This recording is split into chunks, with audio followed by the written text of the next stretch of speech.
Let us start our new lecture today, main market forms. Main market forms में हम अपना पहला topic cover करेंगे, परफेक्ट कंपटीशन।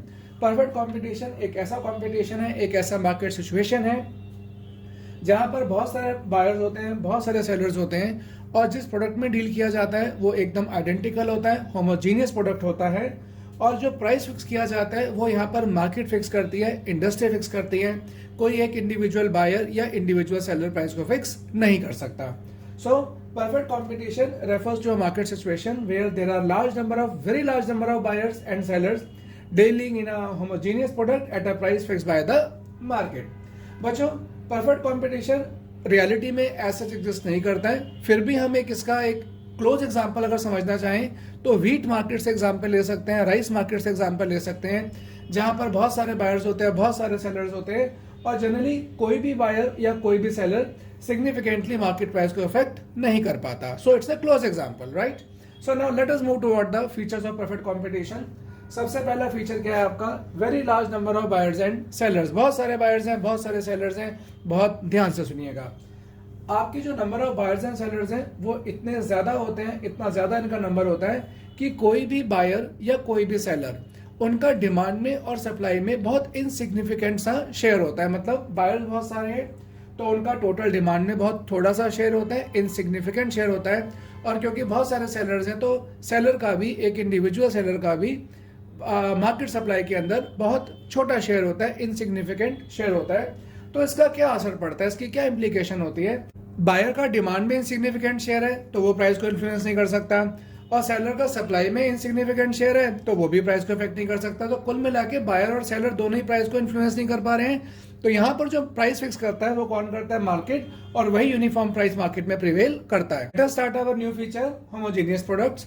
होमोजीनियस प्रोडक्ट्स क्या होता है बच्चों? कि जो प्रोडक्ट है आपका वो 100% आइडेंटिकल है, हर एस्पेक्ट में आइडेंटिकल है। जैसे कि let's say size, shape, quality, colour etcetera एकदम सेम प्रोडक्ट है, आइडेंटिकल है, होमोजीनियस है। तो इसका इम्प्लीकेशन क्या होता है? अब जब बायर को ये बात क्लियर है कि प्रोडक्ट तो एकदम आइडेंटिकल है तो कोई भी सेलर बेचे, बायर सेम प्राइस ही पे करेगा। तो जो बायर है वो सेम प्राइस ही पे करेगा उस प्रोडक्ट का। और अगर हम सेलर के पॉइंट ऑफ व्यू से देखें तो सेलर भी किसी भी हाल में उस प्रोडक्ट का ज्यादा प्राइस चार्ज नहीं कर पाएगा। आइडेंटिकल प्रोडक्ट है तो supplier will not be in a position to charge a higher price for its product. इससे क्या होगा? जो मार्केट में यूनिफॉर्म प्राइस आपका प्रिवेल करेगा। उसके बाद हम लोग थर्ड फीचर पे आ जाते हैं, freedom of entry and exit. Freedom of entry exit का मतलब क्या है? कि यहाँ पर कोई बैरियर्स नहीं होते। अगर नई फर्म को एंट्री करनी है तो वो एंट्री कर जाता है, और अगर माना किसी को एग्जिट करना है तो एग्जिटिंग के भी बैरियर्स नहीं होते, एग्जिट कर सकते हो। तो फ्रीडम ऑफ एंट्री भी है, आ भी सकती है नई फर्म, और फ्रीडम ऑफ एग्जिट भी है, कोई फर्म छोड़ के जाना चाहे तो जा भी सकती है। हम इसका इम्प्लीकेशन डिस्कस करते हैं।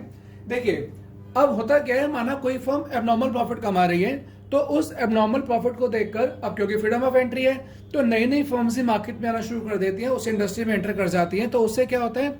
जो इंडस्ट्री में मार्केट सप्लाई है वो बढ़ जाती है। मार्केट सप्लाई के बढ़ने से प्राइस गिरना शुरू हो जाता है, और ये फिनोमिना, ये सीक्वेंस तब तक चलता रहता है कि जब तक प्राइस गिरते गिरते कहां पर आ जाए? नॉर्मल प्रॉफिट्स तक। यानी अब नॉर्मल प्रॉफिट होगा तो फर्म एंटर कर जाएंगी, मार्केट सप्लाई बढ़ जाएगी, प्राइस गिरना शुरू हो जाएगा, और धीरे धीरे जो एबनॉर्मल प्रॉफिट्स है वो किस में कन्वर्ट हो जाएंगे? नॉर्मल प्रॉफिट्स में। उसी प्रकार से अगर किसी फर्म को अगर एबनॉर्मल लॉसेस हैं तो क्योंकि फ्रीडम ऑफ एग्जिट है तो बाकी फर्म एग्जिट करना स्टार्ट कर सकती हैं, they can exit the industry. Exit करेंगी तो मार्केट सप्लाई कम हो जाएगी, प्राइस बढ़ना शुरू हो जाएगा, और आपके जो एबनॉर्मल लॉसेस हैं वो किस में कन्वर्ट हो जाएंगे? नॉर्मल प्रॉफिट्स के अंदर। उसके बाद नेक्स्ट फीचर है हमारा perfect knowledge among buyers and sellers. बच्चों, इसमें बायर्स हैं या सेलर्स हैं, उनको परफेक्ट नॉलेज होती है मार्केट की। अब इसका इम्प्लीकेशन क्या आता है? इसका इम्प्लीकेशन ये होता है, अब सब लोगों को पता है प्रोडक्ट आइडेंटिकल है, सब लोगों को पता है प्राइस सेम चल रहा है, सबको परफेक्ट नॉलेज है। तो इसका इम्प्लीकेशन क्या आएगा? कोई भी फर्म मार्केट प्राइस के अलावा कोई और प्राइस चार्ज नहीं कर पाएगी, और कोई भी बायर मार्केट प्राइस से ज्यादा प्राइस पे करना नहीं चाहेगा। ना तो आप चार्ज कर पाएंगे और ना ही एज अ बायर हम आपको पे करेंगे।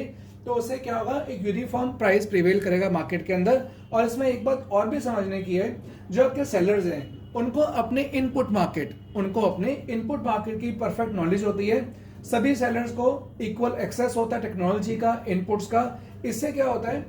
क्योंकि आप एज अ सेलर आपको सारा एक्सेस है, इक्वल एक्सेस है टेक्नोलॉजी का, इनपुट का, तो आपका जो कॉस्ट स्ट्रक्चर है वो सेम रहता है। तो एज अ सेलर आपका कॉस्ट स्ट्रक्चर भी सेम रहता है। अब ध्यान सुनना, प्राइस यूनिफॉर्म हो गया, उधर से कॉस्ट स्ट्रक्चर आपका सेम है, तो होगा क्या, there will be uniform profits in the market. अब हम चौथे फीचर के बाद पांचवें फीचर पे आते हैं। अब पांचवा हमारा फीचर है perfect mobility of factors of production. जो बच्चों फैक्टर्स ऑफ प्रोडक्शन होते हैं दे आर परफेक्टली मोबाइल, यानी कोई जोग्राफिकल और ऑक्यूपेशनल रिस्ट्रिक्शंस नहीं होती है उनके मूवमेंट पर। The factors are free to move to the industry in which they get the best price, जहां उनको उनका अच्छा प्राइस मिलता है, they can move to the industry. हमारा सिक्स फीचर है absence of transportation cost. Transportation cost को हम जीरो मान के चलते हैं। प्रोड्यूसर सेलर कहीं पर भी जाके बेच सकता है, किसी भी स्थान से भी जाके बेच सकता है, और कोई भी बायर किसी भी स्थान से खरीद सकता है जहां से उसे खरीदना है। ट्रांसपोर्टेशन कॉस्ट को हम जीरो मान के चलते हैं। नेक्स्ट हमारा पॉइंट है absence of selling cost. Selling cost यहाँ पर जीरो होती है। सेलिंग कॉस्ट होती क्या है, जैसे कि एडवर्टाइजमेंट कॉस्ट, यहाँ पर किसी भी प्रकार की एडवर्टाइजमेंट की जरूरत नहीं पड़ती है। क्यों? क्योंकि सबको ऑलरेडी नॉलेज है, प्रोडक्ट होमोजेनियस है, तो as such this cost is not required here. तो सेलिंग कॉस्ट को हम यहाँ पर भी जीरो मान के चलते हैं। इस कंपटीशन में इंडस्ट्री प्राइस मेकर होती है, यानी प्राइस को तय कौन करता है, market forces of demand and supply. जो डिमांड सप्लाई आप देख रहे हैं ये आपकी मार्केट डिमांड है, मार्केट सप्लाई है, जहां पर इंटरसेक्शन होता है। इंडस्ट्री उस प्राइस को तय करती है, this is the equilibrium price. ये प्राइस कौन एक्सेप्ट करता है, फर्म। तो फर्म क्या बन जाती है, फर्म को ये प्राइस मानने वाला कहा जाता है, तो फर्म क्या बन जाती है, प्राइस टेकर। तो इस गिवन प्राइस पर, इस कांस्टेंट प्राइस पर फर्म कितना सामान चाहे बेच सकती है, डिमांड सप्लाई जितना मर्जी कर सकते हैं। ऑफ कोर्स फर्म के पॉइंट ऑफ व्यू से कितना मर्जी माल इसके ऊपर बेच सकते हैं। प्राइस हमारा कांस्टेंट है, तो price is equal to AR is equal to MR हो जाएगा। और इस कर्व की शेप बहुत कंफर्टेबली आप देख सकते हैं कि it will be parallel to the x axis.